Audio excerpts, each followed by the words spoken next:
Hello viewers, I am Benjamin Kumumanya. I am the Permanent Secretary of the Ministry of Local Government. By that I am stewarding and directing the sector to make sure that the sector is able to deliver the obligations and other tasks as stipulated in the laws of Uganda. Uganda is divided into local governments and administrative units. And when we mention about local governments, we are mentioning 135 districts, 10 cities. Those are 145 higher local governments, and then 31 municipalities. Now, those are self-accounting votes, but they are at a lower level than the higher local governments. But in terms of votes and self-accounting, we talk of 176 self-accounting votes, which are 135 districts, 10 cities, and 31 municipalities. Now, below those, we have sub-counties. Sub-counties, we have 1,487. We have town councils, and town councils are 589. We have 89 municipal divisions. These are the LC3s within the 31 municipalities.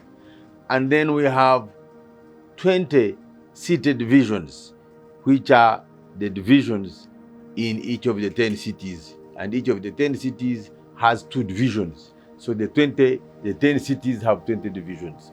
So when we talk about local governments, that's what we are saying. And then we have what we call administrative units. These are parishes and villages. Sometimes parishes, you can use wards if you are talking about urban areas. And sometimes you can use cells if you are talking about urban areas. But in that respect, cells are the same as villages and wards are the same as parishes. And right now we have 71,202 villages, and then we have 10,716 parishes in the country. So this is the layout of the local governments and administrative units in Uganda. And all of these are being managed under the decentralization policy, which was ushered in by the NRM government in 1993. And later I'll be commenting more about this decentralization policy. The Ministry of Local Government is mandated under Section 105 of the Local Government Act to guide, to inspect, to monitor, to coordinate, and to ensure compliance and adherence of local governments to the Local Government Act as well as other laws of Uganda. So it's a very big mandate. We take responsibility for all the achievements that are taking place in the local governments, but we also meet all the challenges and we deal with all other dynamics and the difficulties that are happening in local governments. So therefore, from Karangala to Kabong, from Amuru to Uramburi, from Toroko to Amadati, and from Mumbali to Hoima, every day we are using an administrative dashboard and we make sure we are checking out whether all the issues are happening according to the expectations, according to the political spectrum of the country, according to the service delivery regime of the country, and according to the expectation of the people of Uganda. Viewers, you already hear about service delivery. What are we talking about? We are saying, have the roads been done? Are the schools operating? Are the health facilities working? Are people's complaints and issues that they table to the leadership being responded to? In this spirit, I wish to inform viewers that the NRM government ushered in decentralization policy, having realized that government was very far away from the people. It was in headquarters.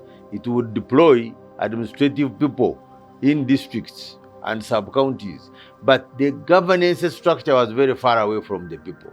So following the example that was tried out in rural triangle, where resistance councils were created and were in charge of responding and managing and listening to people's issues, the government in 1987 formed a commission of inquiry, which was led by 5 professors, senior administrative officers, PhD holders. They went out in the country and they found that what was missing was empowering the people to form their own governance structures through councils of local governments, be given mandates and obligations and responsibilities so that they can reach the people. So many people have been talking of local government, of federal, of what? This is the real federal, if you want to know what federal is. Because every village governs itself. Every Gombora governs itself. Every district governs itself. Democratically, not by hereditary rule or what. Democratically. You elect the people you want and they decide on this RC bill, if you look at the powers. I don't know what, you are the one who can license people to do business there. You are the one who can judge cases now, these civil cases. You are the one who can recommend people want to go into the army, recommend or disrecommend anybody, the bad people. Security is in your hands. What? I mean, this is real power. I don't see how somebody cannot appreciate this, how somebody can think that this is communism. When these committees people started electing, now these matters are really matters which are very serious matters, and I hope, you as the leaders, because you see, we, the NRM, we wanted this system very much because we know it can help in many ways. First of all, it is democratic. Everybody is able to speak through these committees. But secondly, it can be a movement for enlightenment, so that people really talk about things they know. If it is going to be a political issue, let it be issue on this, for instance. Let's decide. Should we spend the 50 million on sugar this year? Or should we build and that's why I would like you to use the councils, to be enlightened. I wish to submit that this decentralization policy helps to allow, at the same time, the district of Maracha, with its council, with its civil servants, with its CAO, with its RDC, to be dealing with the issues of Maracha. At the same time, when the people of Chisoro also are dealing with their district to deal with their issues. And at the same time, when Burisa, this business is going on. So what we need to do is to make sure that we make the instruments of power and responsibility, the required resources, the required capacity being available to these local governments, and they can operate at the same time. If you now deploy a cow to Karenga district, and you deploy a cow to Karangara district, you have elected a chairperson in Maracha district, and you have elected a chairperson in Ubundujo district. They are all executing their functions at the same time because they are there in established offices to deal with people's issues. One of the catchwords that we had during the launch and the process of decentralization was that the people must take part in decisions that affect their daily lives.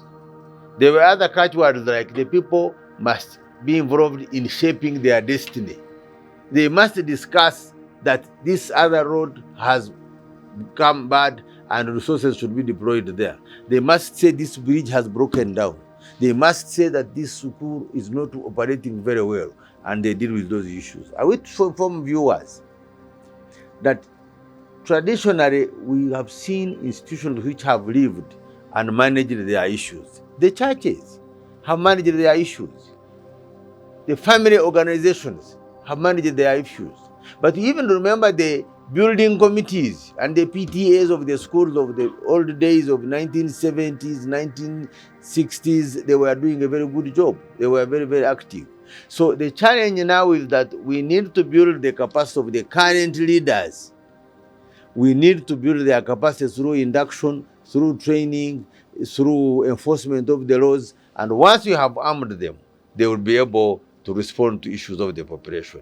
For example, when we talk about recruitment in local governments, I wish to inform that when you are looking for teachers for the children of Uganda, the district service commissions are able to recruit concurrently in every local government. And if you aggregate the teachers which are recruited in the various local governments, you will be able to see the contribution of decentralization in reducing the teacher-people ratio. The recruitment of health workers. These local governments, other factors being constant, are always concurrently recruiting health workers. And the moment you have many health workers, you'll be able to reduce the ratio of the doctor or medical personnel and the patient in our population.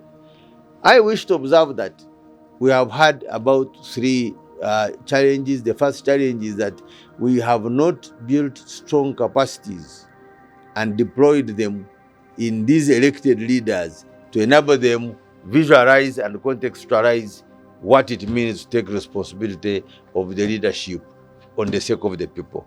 We need to propagate the provisions of the Constitution, which stipulates that offices are held in trust for the people.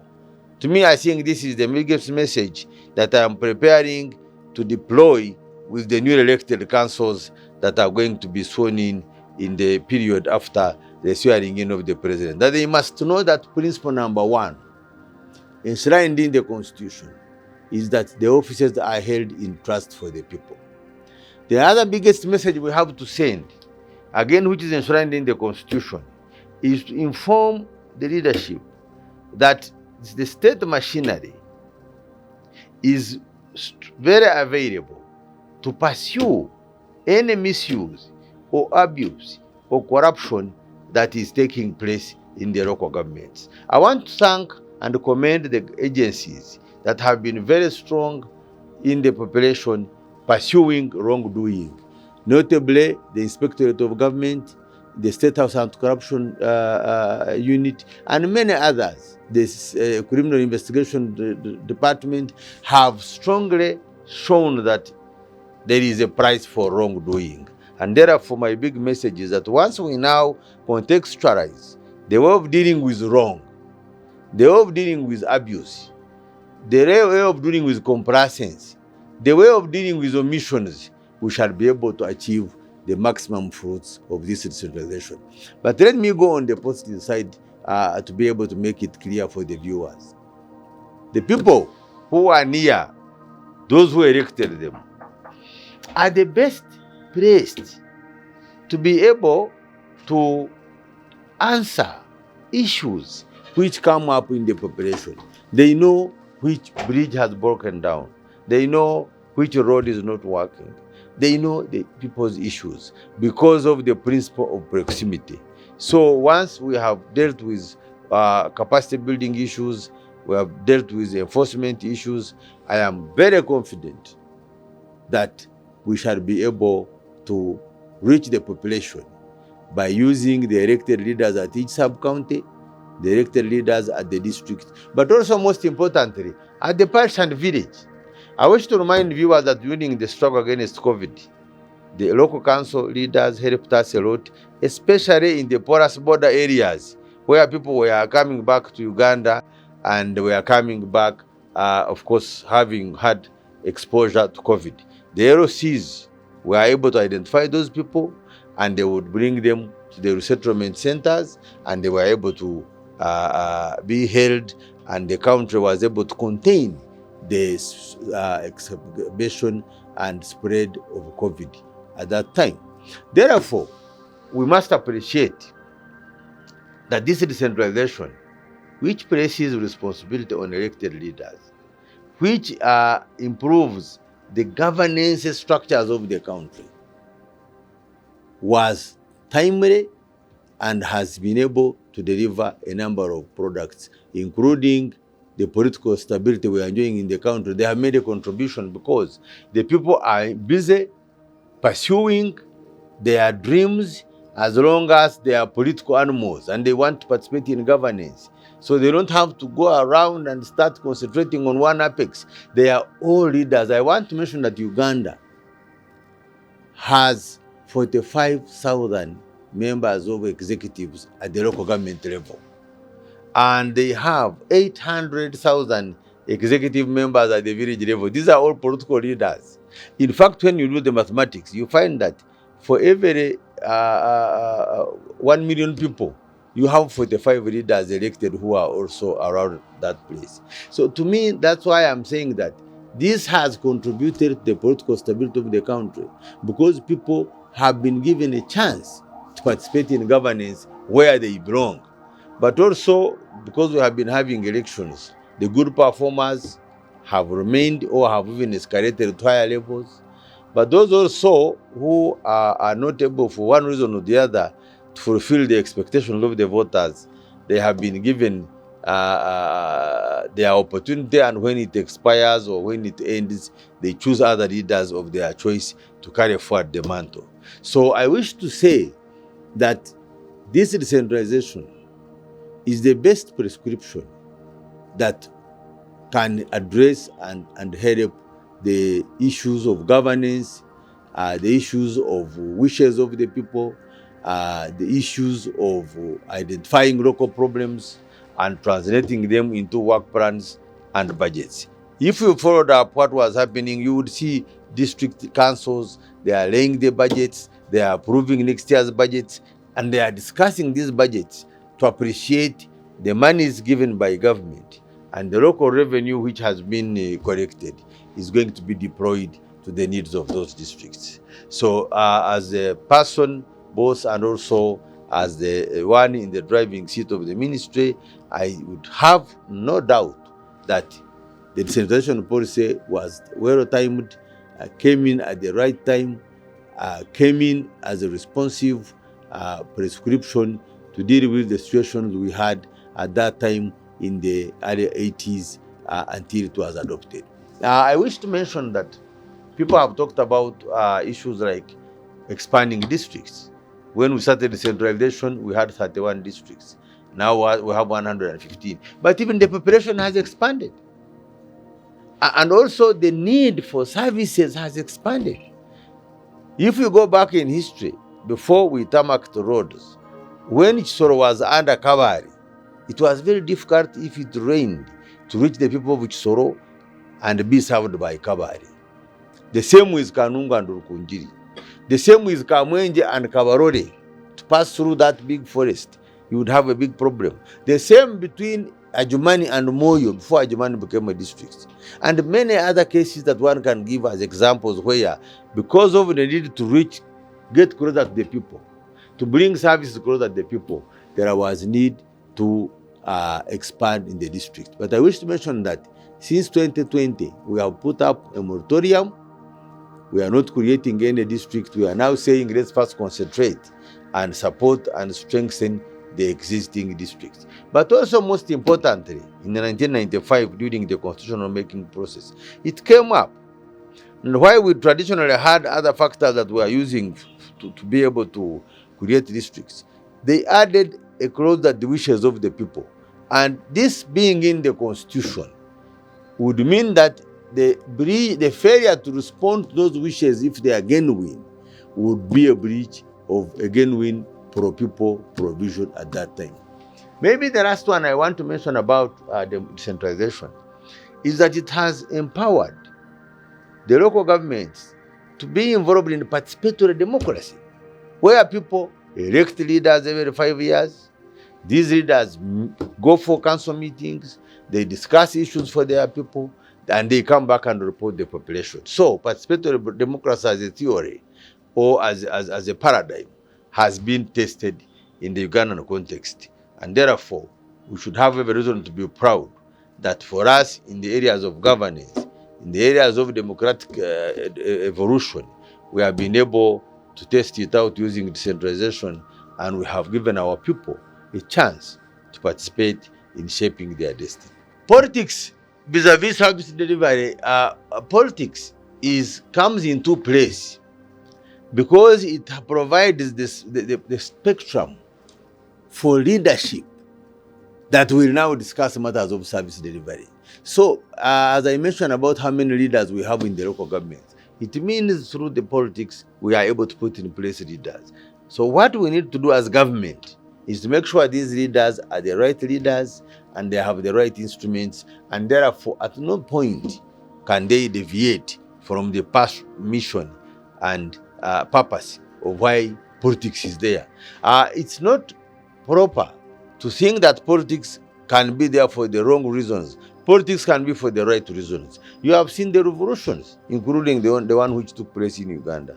It was politics for the right reasons, and we're able to change this country. When you hear the president talking about a number of developments like factories, the decisions that reach in bringing out the environment for these factories that have increased employment is through a political process, is guided by political leadership. When the president talks about tarmacking the road, I was giving you examples when we could not reach Soro easily, we could not reach Mundubujo, we could not reach Kapchorwa. I was privileged. When I was a young officer in the Ministry of Local Government, we would always go to field work to those places. But if it rained, you would leave Mbale, and when you have reached those areas near the hills, you would not proceed to Kapchorwa until it has been able to dry up. You could even spend a week to be able to do that. There's a scenario when we were going to Bundubujo, and landslides had crossed the road, actually. And what we did, without knowing who was the other side, people would come with vehicles and stop at that place, and a team who have come from Bundubujo would exchange vehicles without even knowing who is who, and people who were going for patrol went with our vehicles, and we also went with vehicles which had come from Bundubujo. That kind of situation. But now, as the president already says, tarmac comes from Bundubujo, it goes up to Amuru, tarmac comes from Kapchorwa, it goes to Virisa on Lake Albert, and all other places have already been connected by tarmac. So all these developments have happened because of correct political leadership, which has been able to deploy the minds of the political leaders, the human resource, the financial resources, the development aid that we get from our friends and other agencies to use by delivering service to people. So to me, politics is a lead that will help deliver of services as long as it is the right politics. And for Uganda, we have been lucky. For these last 40 years, we have had political stability, we have had governance institutions working, we have had elections, and therefore we have answered the political question. And therefore I want to thank President of Uganda, His Excellency President Museveni, because in the 40 years he has exhibited that politics can be shaped and used and developed to respond to people's issues, but also to raise a country from a level which was full of distortions to a higher level where it is respected and appreciated. I remember sometime back in the 80s when we were following up political debates, in one of the political discourses, we were able to be taught that for one to deliver revolutionary results, there are certain cardinal principles that you need to have. And I remember we were told three among many. The first one was patience. You must be patient and you develop your products until you have got the results. The second one was sacrifice. You must be ready to put in something, whether it's time, whether it's brain work, whether it's energy, sacrifice, so that you can be able to get what you want. And then the third one is commitment. You must be committed to your cause. And we have been able to learn these from many people, including our leader, the president. But most importantly, we have also learned a lot from the coordinator of OWC, the chief coordinator, because we've had discussions, we have looked at his passion on local government and governance, we have seen his passion on productivity and production and productivity value chain, we have seen his passion on local economic development, and through that, he has given us a lead. He has given us examples to follow to be able to deliver this country to a higher level. So when you have the right leadership in place, and then you have the people, the technical people, the human resource, and you have the right elected leaders, you can take a country to a higher level. And that's why I believe in those cardinal principles that I learned in the 80s, that you have to be revolutionary, and you need to look at your things, make your plans, be patient, following a correct line, sacrifice, and be committed. You will get the results. So politics can be a tool to take a country forward if it is the correct politics. If it's a wrong politics, then of course things have to be bad, and it can only be corrected by another political alternative move. You know, for me, I have never believed that poverty can be fought with guided missiles. It is sometimes you fire and forget. It's like an RPG. When you get the target very well, it will destroy the target. Like you saw all those testimonies where Museveni has been. You see somebody uses 1 million. In 2 years, he has built a different lifestyle completely. So we are very hopeful that the PDM, which has been my permanent dream, is now becoming a reality.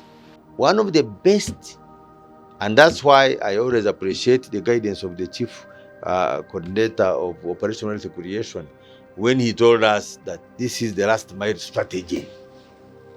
Last mile because it goes and reaches the last part of the government's infrastructure machinery, which is near the people, and that is the parish.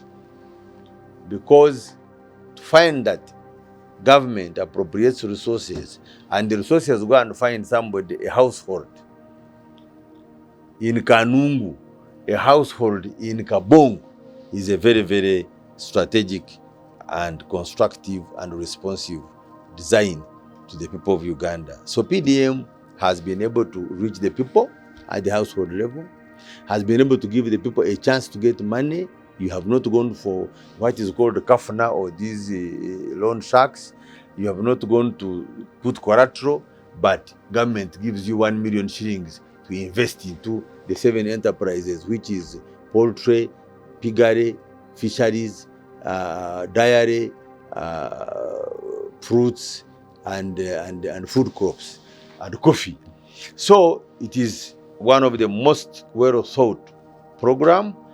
Viewers, you need to know that some of the countries, even in the earlier years, used to have what they called welfare schemes where they would provide money for citizens.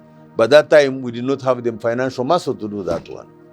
But now, while those schemes would be used for welfare, you just have that money, you consume it and use it. The design of PDM says this is money for development. This is money for investment.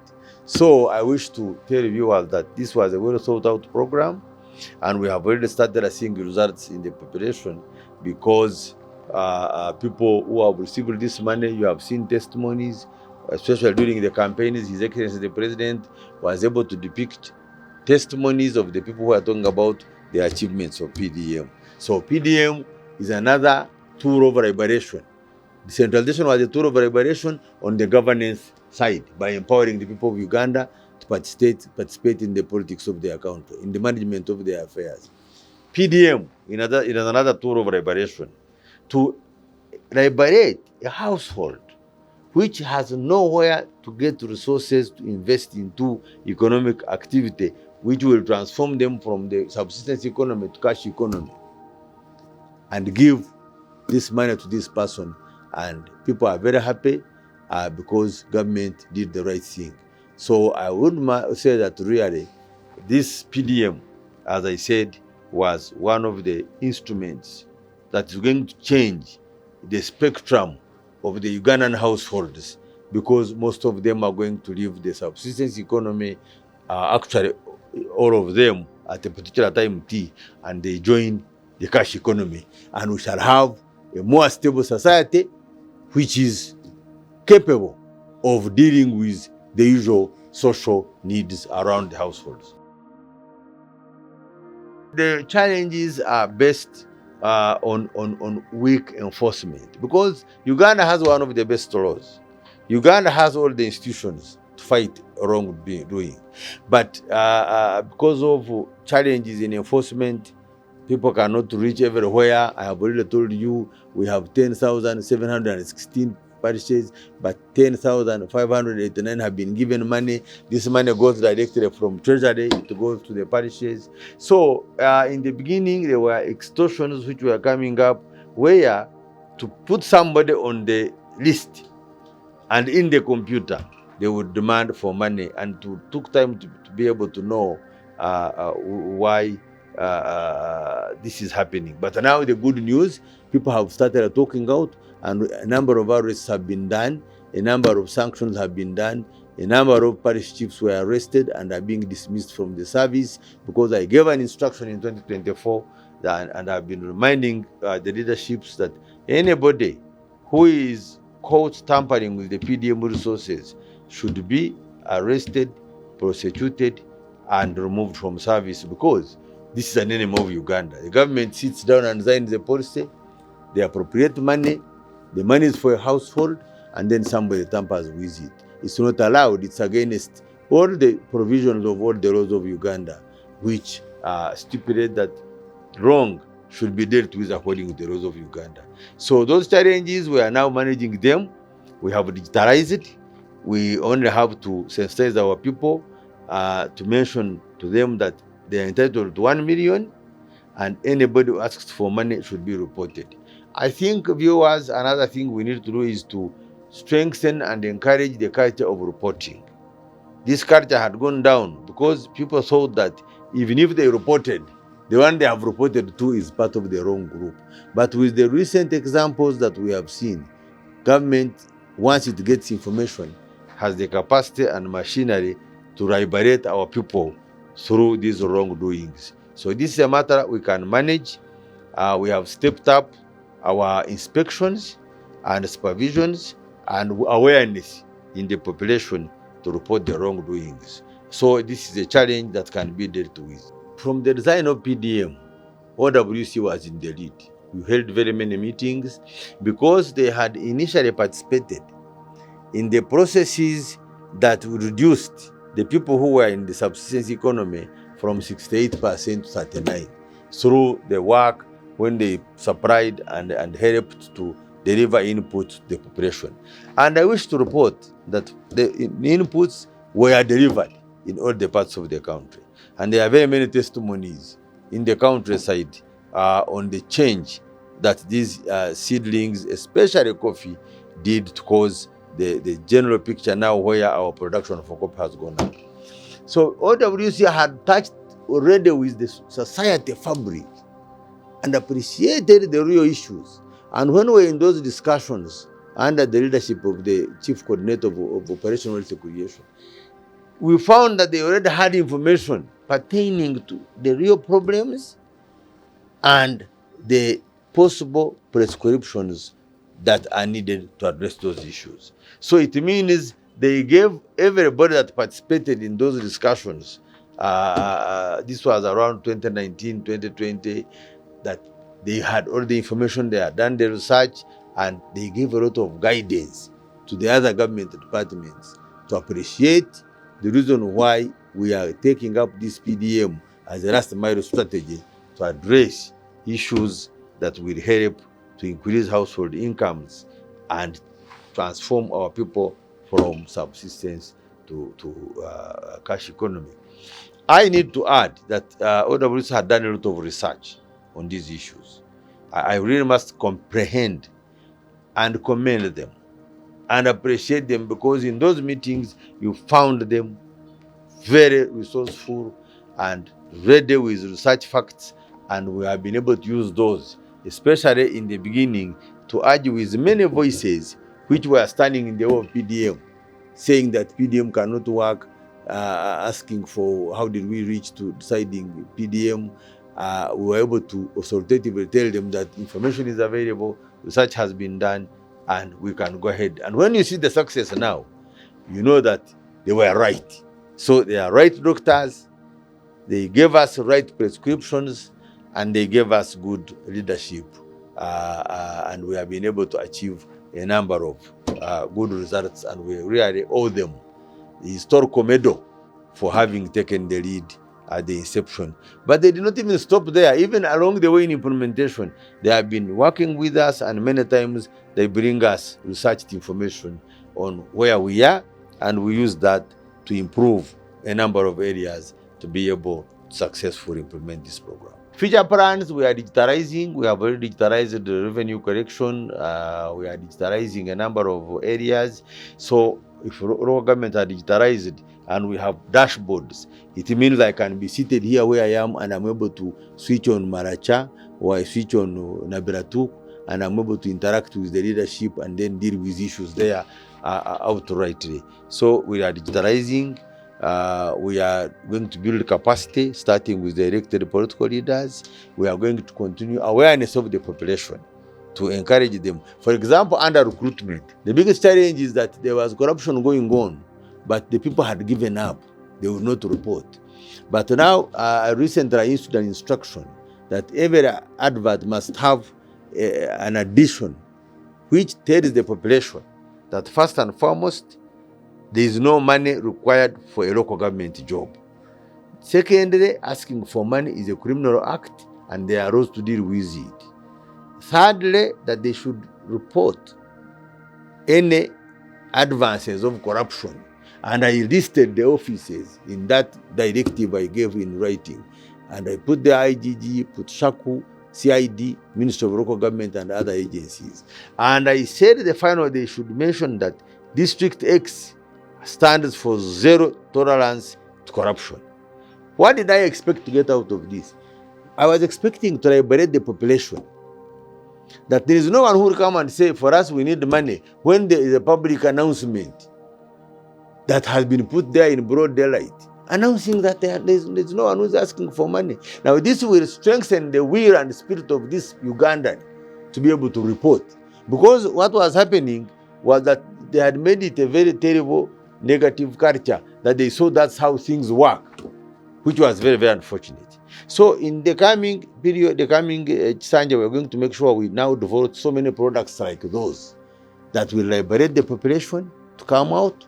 We'll get to the people. At one point, I said this should be another liberation.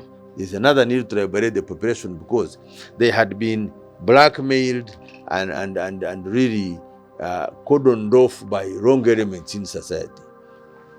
The final is to engage the agencies to make sure that they also put in a lot of energy and effort, because this corruption we are dealing with has not started today or yesterday. In the 16th century, Thomas Hobbes had argued that human beings are selfish and have as insatiable levels of greed, and that given a chance, they will always want to make sure they take advantage of everything to their benefit. And he argued, and for many times we had a challenge when people distorted by saying that the state should be rolled out, rolling back the state should allow things to happen. Thomas Hobbes argued that it's only the state and its machinery which can come in and check that insatiable greed that is in society. So it's unfortunate there are bad people out there, but I wish to mention that there are also good people whom we can rely on, who have already built many other institutions, who have done many great things, so we can rely on them and build a better country for the people of Uganda for today and the future generations. My last appeal to Ugandans is one, to endorse decentralization, because remember, one of the reasons why it came was that government was remote, was far. But when you put subnational governments in all these places that I have been mentioning, you have a subnational government in Bududa, you have a subnational government in Terego, you have a subnational government in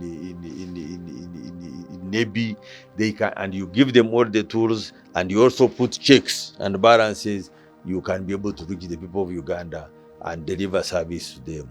The other method, the other issue is to call upon Ugandans to report wrongs to the government machinery and institutions.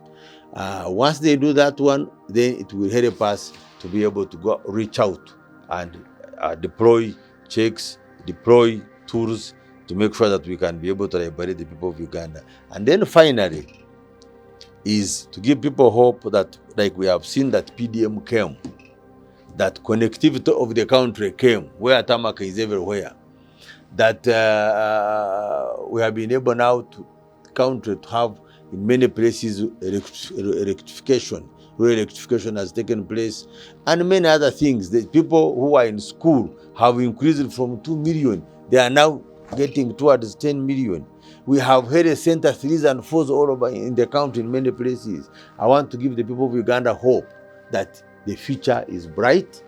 We only need to strengthen the base, close all the loopholes, but this country has a very bright future, and the people of Uganda will be more liberated economically and socially like they were liberated politically. So I want to thank the OWC, I already mentioned.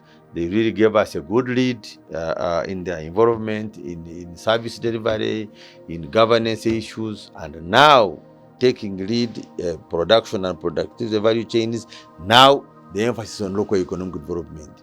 I want to thank leaders who have been able to exhibit good performance. For example, under the local government performance system, we have like districts which have been in the lead for quite some time. I would mention Isinjiro, I would mention Juruhura, I would mention Ibanda, but there are many other districts who have done very well. There are districts which have responded to our call of mobilizing local revenue. Ruwero is one of them, Wakiso, Mukono, Nakasongora, Nakaseke, Chenjojo, Ntungamo. Those have been able to respond and have been able to mobilize resources. We know now that those resources, we know them digitally, so we shall be able to make sure it is put to good use. I want also to appreciate Uganda Broadcasting Corporation. They have been reaching us out to discuss with us development issues. It's no longer the issue of saying that we have to look for them, but because now this time, whenever they also want information, they come to us. But I also want to thank government, because the government led by His Excellency President Museveni and cabinet has been able to keep improving our resource envelopes in ministries and governments, and specifically this government, a Ministry of Local Government. So when you are now empowered with resources, you may not have all the resources you need, but you are able to keep giving products that will help. For example, the president directed that we get money for vehicles for LC5 chairpersons. For a long time, we were having a challenge where we would tell them they should go and monitor as per Article 176 2G. And they would say, how do we reach there? Now the president helped us, and now we got the vehicles, and now there's no excuse. They will go and monitor, and we are going to facilitate them to get people to make reports for us about what is happening in that area. Some years back, we gave motorcycles to LCC chairpersons, also to make sure that they can be able to reach on our service delivery points. So I want to thank the president and the cabinet and the entire government because they have been able to help us. I also want to thank the head of public service. She has been very committed, guiding us, leading us to make sure whatever we do is people-centered, is talking about this issue of service delivery.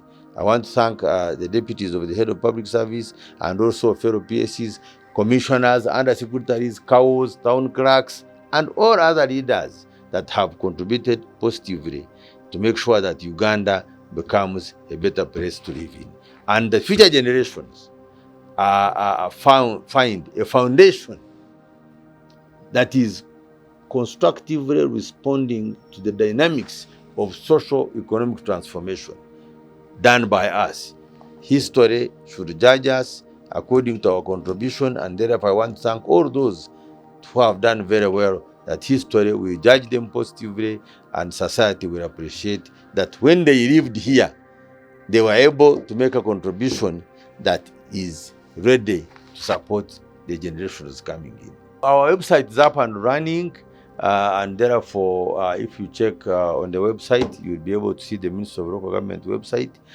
We will put our client charter, which shows how you can reach out to us to give us feedback, and also how we can respond to your issues. So we are digitally strong and available, and therefore we can connect and communicate with anybody to be able that we fulfill our obligations, and also we fulfill our mandates in relation to service delivery for the population. I wish to state that all these issues I have mentioned, I hope they will make a contribution to the many years which have listened to this, so that it becomes a message of calling upon everybody, every Ugandan in whatever capacity, in leadership, in private sector, but also in the population, that we have a responsibility to make a contribution when we are there.